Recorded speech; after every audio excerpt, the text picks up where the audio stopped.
ou devrais-je dire plutôt bonsoir et bienvenue dans cette nouvelle vidéo. J'espère que vous allez bien. C'est une petite vidéo que je fais un peu in extremis dans un passage entre deux nuages. Il est actuellement 19h15, j'ai de la buée sur mes lunettes. On est dimanche soir et il est tard. Je devrais être en train de faire ma valise parce que je bouge demain. Bref, ça n'a rien à voir, mais en fait, je voulais vous faire une vidéo sur la vérité, sur ce qui s'est vraiment passé cet été chez moi. Parce qu'en fait, on parle beaucoup de choses qui sont sympas, qui se passent très bien, et il y a plein de choses en fait qui se passent mal pendant l'été. Outre mon décrochage partiel de réseaux sociaux, et bien en fait il y a eu un décrochage général sur l'entretien des plantes. Ce que je me suis rendu compte depuis que je suis sur les réseaux, ton intérieur est le reflet de ton âme, ou de ton esprit plutôt. Parce qu'en fait j'ai vraiment eu beaucoup de décès cette année. Alors c'est aussi lié à l'atmosphère, tiens d'ailleurs j'en vois une que je suis pas allée chercher, à l'environnement que je ne connaissais pas à Montpellier, et puis j'ai aussi testé quelque chose pour vous, je vais vous en parler juste après, le fait de ne plus trop avoir de lumière en intérieur. Je sais et je savais pertinemment qu'en baissant le store que j'ai devant chez moi, ça allait avoir une incidence sur la lumière et sur la photosynthèse des plantes. Spoiler, ça a été une catastrophe. Au moins tout le monde le sait, je le savais aussi,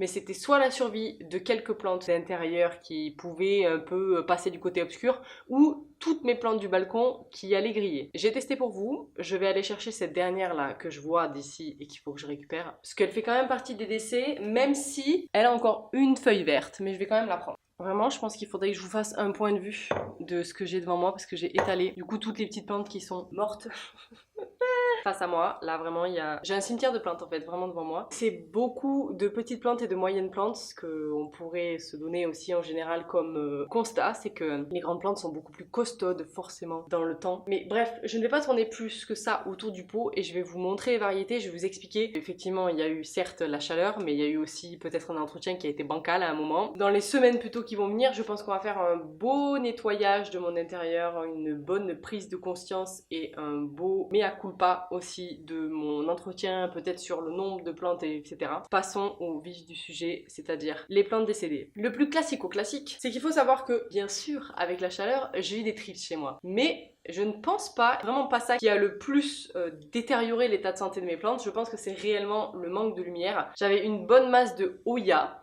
Et les Hoya sont vraiment des plantes qui ont besoin d'une grande lumière. Quand j'étais à Lyon, ça se passait bien. Au niveau de l'entretien, j'y arrivais bien aussi. Et c'est un truc qui, d'après moi, a pêché. C'est qu'en fait, j'aurais dû largement et plus rapidement les rapprocher de la lumière. J'ai eu beaucoup de Hoya morts. Beaucoup de Hoya qui étaient en pot en plastique. Ceux qui sont en pot en argile, bizarrement, ils ont survécu. Est-ce qu'il y a un rapport avec ça? Peut-être. Le plus petit, là, je pense que j'ai fait des erreurs d'arrosage. Et en plus de ça, il était sur ma bibliothèque plutôt. C'est vraiment un espace dans lequel j'ai un peu laisser tomber l'entretien. Il s'agit du Hoya Wayeti. Donc c'est un petit bébé qui à la base c'est un craquage tardif de ma part dans une jardinie au dernier moment. J'aurais peut-être dû le laisser à sa place. Pour le coup il n'a pas pu trop se développer parce que du coup il est encore dans son pot de base et je sais que ça c'est un problème. J'ai rempoté beaucoup de mes Hoya et ça s'est passé toujours plutôt bien. Et là pour le coup celui-ci je ne l'avais jamais fait et il a littéralement séché. Je n'ai pas vu forcément de marque d'attaque de bestiole. Je pense que j'ai tout simplement plus du tout entretenu ce petit bébé. Je sais que j'utilisais le petit cache-pot qui est magnifique, soit dit en passant, pour pouvoir l'arroser et le faire bassiner, ce qui se passait relativement bien. Et bizarrement, ça a pas bien fonctionné pour lui. J'ai vu qu'il vivotait à un moment et j'étais là, c'est bon, je pars en vacances, je vais pas le réarroser parce que sinon j'aurais plutôt tendance à me faire l'autre réflexion en mode il faut surtout pas que j'arrose trop. Un Hoya, ça peut vraiment crever vite aussi si tu arroses trop. Bingo, c'est l'inverse qui s'est passé, le truc a séché. Voilà. Alors attendez, ce Hoya, je me rappelle plus ce que c'est comme variété. Alors lui pour le coup c'est sûr je l'ai pas du tout arrosé. Ce qui est sûr c'est qu'il me reste un bout. C'est ça qui est fou, c'est que vraiment... Bon, le truc était au même endroit que celui d'avant. Il était au niveau de ma bibliothèque.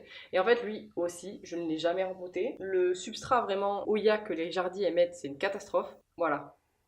Là on en est là, le seul bout qui reste c'est ça, c'est même pas si en enlevant je tire dessus, voilà, il me restait ça, c'est le seul truc qui reste de mon pauvre petit Hoya qui de base n'était pas très bien fourni, il semble que c'était suite à une réception de colis et voilà ce qui reste de cette pauvre petite plante.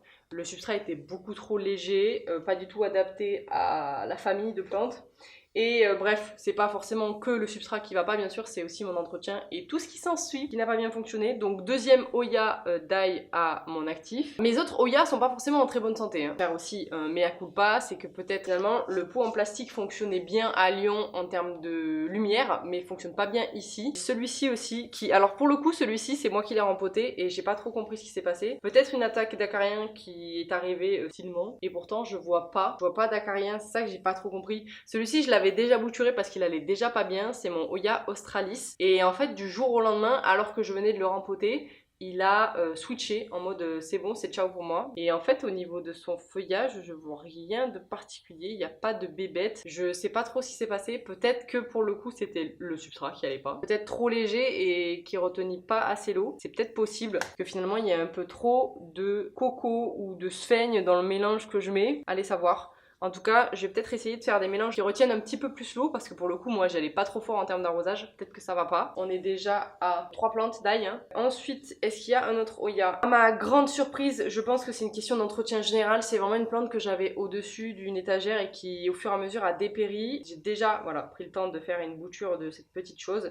Il s'agit de mon Pothos Manjula. C'était une petite bouture à la base et il a dépéri du jour au lendemain. Lui aussi, pas vraiment de petite bébête. Je pense que là, on va rentrer dans la catégorie, à part les deux plantes que je vous présenterai à la fin qui étaient un peu prévisibles, spoiler. Mais celui-ci, vraiment, il a manqué de lumière, il était trop loin. Je sais que le Manjula, déjà, il galère à pousser. C'est un peu comme le Pothos Enjoy. C'est la première fois, vraiment, hors maladie, que je tue un pothos. Ça arrive, mais ça arrive parce que j'ai vraiment pas rempli les conditions de vie de cette plante-là. Donc c'est très triste parce que ça veut dire que tout le monde peut faire des erreurs. La preuve, je m'en doutais, mais je pensais pas que la claque, elle allait être aussi forte. J'avoue. Mais j'ai pris le temps de faire une bouture parce que j'ai vu qu'il dépérissait. Et en fait, juste avant les vacances, je l'ai jeté dans l'eau et je suis partie. Donc j'ai une petite bouture qui peut-être va fonctionner. Pitié, faites comme moi. Ensuite, l'erreur banale et pourtant très triste. J'avais un Anthurium que j'aimais beaucoup et que j'avais commandé il n'y a pas si longtemps que ça. C'est l'Anthurium Super Boom. Et bien figurez-vous que j'ai fait une erreur de débutante. Mon cerveau il n'était pas apte à s'occuper d'autant de choses en même temps. Relien avec ma charge mentale et ce que je vous expliquais dans ma vidéo dans laquelle je reviens sur YouTube. D'ailleurs si vous ne l'avez pas vu, je vous la mets là. C'est une base pour recommencer un peu cette rentrée là. Pour que vous captiez un petit peu l'état d'esprit dans lequel je suis là. Ça reflète clairement mon manque d'entretien de moi-même et de cette petite plante qui était adorablement chérie et puis je l'ai noyée en fait. J'avais tellement peur de pas assez l'arroser que je l'ai détruite. Encore une fois, c'est pas parce que vous avez beaucoup de plantes et parce que vous savez ce que vous faites que des fois vous faites pas des bêtises. Là vraiment j'ai gardé le pot histoire de vous montrer. Je savais très bien que ça commençait à dépérir quand j'étais partie en vacances.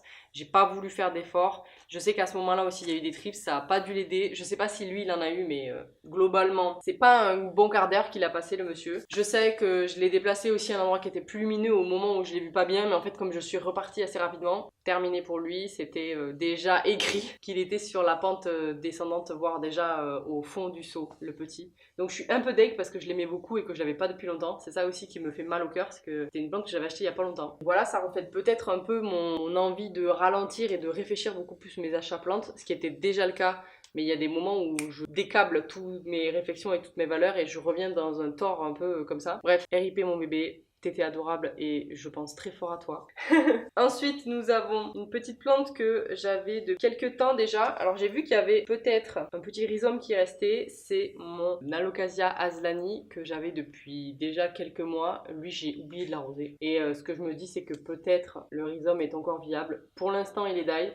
Il est particulièrement gris. Il n'est pas complètement mou, forcément, vu que j'ai arrêté de l'arroser. Je pense que je pourrais faire quelque chose avec. On verra. Je le compte dans mes pertes parce que clairement, il faut que j'essaye de le faire repartir et c'est pas sûr que j'y arrive. Il fait partie des décès de cet été. Ok, une petite plante qui, à ma grande surprise, a fondu.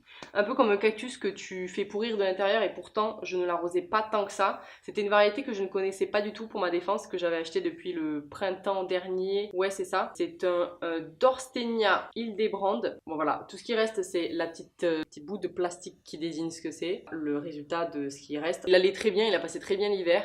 et au moment de l'été, il a switch, il s'est dégonflé le petit. Tant il poussait, je sais pas trop ce qui s'est passé. Voilà, la réalité c'est que je sais pas trop ce qui s'est passé. Peut-être un potage loupé. C'est un peu comme les codex. Voilà, je crois que c'était une plante à codex, mais vraiment une plante à codex particulière. Le gars m'avait expliqué qu'il fallait pas trop d'entretien et au contraire, moi je trouvais qu'il manquait un peu de lumière. Du coup, j'avais déplacé, mais trop tard, je pense. Et à partir du moment où je l'ai déplacé, il a fait il a disparu.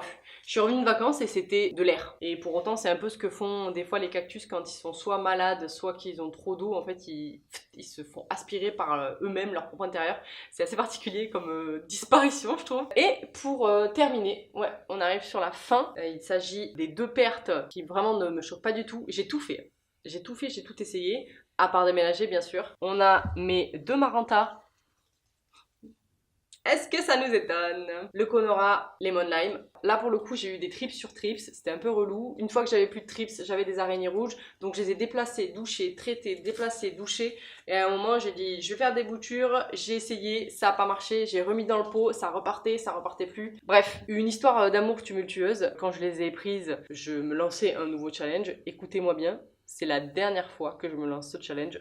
Sauf le jour où je ne suis plus dans un appartement comme ça, où j'ai une maison avec différentes façons d'organiser les plantes, différentes astuces aussi, parce que là vraiment c'est un calvaire. Voilà. La conclusion c'est que quand tu sais que ça ne marche pas, ne reprends pas une plante. Et c'est la meilleure des morales que je pourrais vous faire avec cette vidéo. Voilà les gars, la vérité, et rien que la vérité, c'est ça qu'on aime sur cette chaîne. J'espère que vous avez kiffé. Je sais que des fois on aime le montrer que le joli, moi j'aime vous montrer que la vérité. C'est tout pour moi, j'espère que cette vidéo vous a plu. Ça permet de remettre les bases aussi. C'est pas parce qu'on a plein d'abonnés sur YouTube ou plein d'abonnés sur Instagram qu'en fait on se croit meilleur que tout le monde.